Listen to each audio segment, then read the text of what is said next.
Selamat datang kembali di Sahabat Gerakan Rakyat Channel. Editorial politik, hukum dan budaya, dengan narasi tajam, cerdas, dan aktual. Ketika cahaya menghukum, bayangan adalah bentuk perlawanan. Bayangan adalah bukti nyata bahwa kita masih manusia. Karena hanya sesuatu yang nyata yang mampu menimbulkan bayangan. Sedangkan ilusi tak pernah punya bentuk.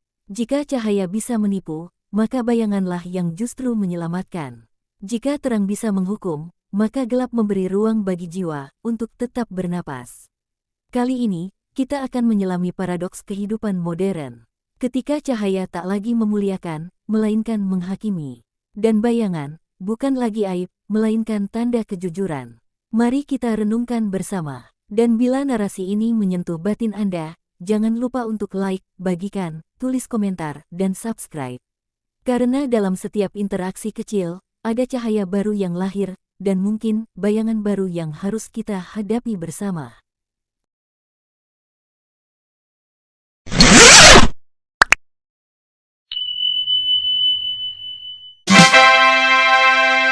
Jika terang adalah kebaikan, mengapa Ia menciptakan bayangan?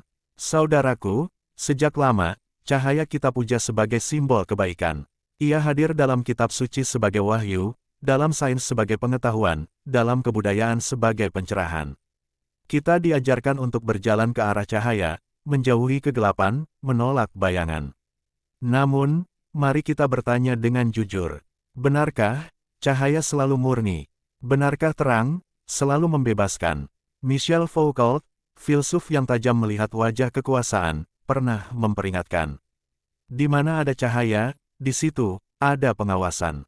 Di mana ada keterbukaan total, di situ ada kekuasaan yang menundukkan.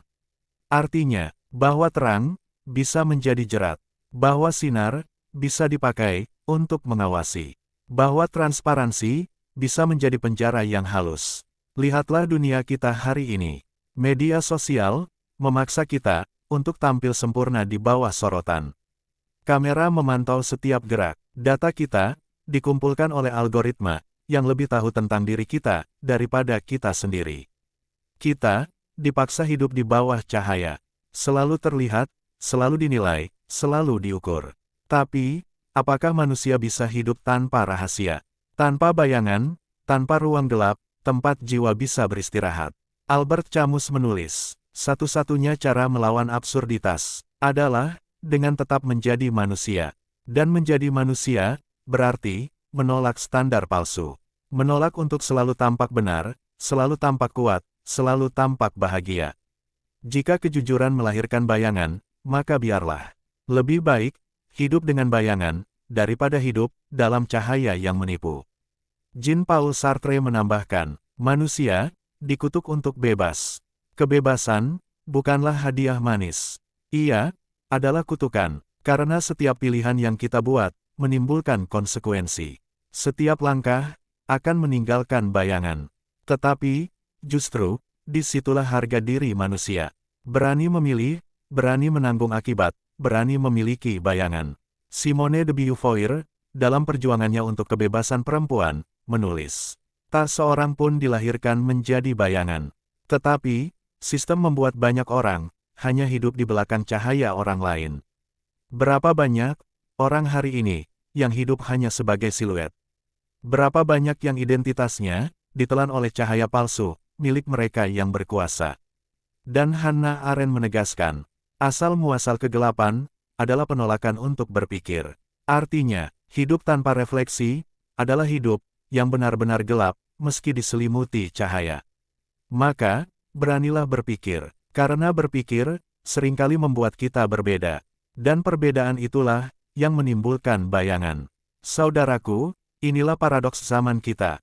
Cahaya yang kita puja ternyata bisa menindas. Bayangan yang kita takutkan ternyata bisa menyelamatkan. Dalam masyarakat yang penuh sorotan, bayangan adalah bentuk perlawanan. Dalam budaya yang menuntut kita seragam, bayangan adalah bukti keaslian. Dan dalam dunia yang menilai manusia hanya dari apa yang tampak, bayangan adalah tanda bahwa kita masih punya kedalaman. Jangan pernah takut pada bayanganmu sendiri, karena hanya sesuatu yang nyata yang bisa menimbulkan bayangan. Ilusi, tak punya bayangan. Maka, selama engkau masih punya bayangan, engkau masih hidup. Engkau masih manusia. Pada akhirnya, setiap cahaya akan meninggalkan bayangan. Dan setiap bayangan adalah kesaksian bahwa kita masih berdiri, masih nyata, masih berani menjadi diri sendiri. Terima kasih telah menyimak renungan ini hingga akhir. Semoga setiap kata menjadi cahaya kecil bagi perjalanan Anda, tanpa harus meniadakan bayangan yang juga memberi makna. Jika narasi ini memberi Anda ruang untuk berpikir, jangan lupa untuk like, tinggalkan komentar, bagikan pada yang lain, dan subscribe. Karena filsafat adalah milik setiap jiwa yang berani bertanya, berani berpikir, dan berani menjadi manusia.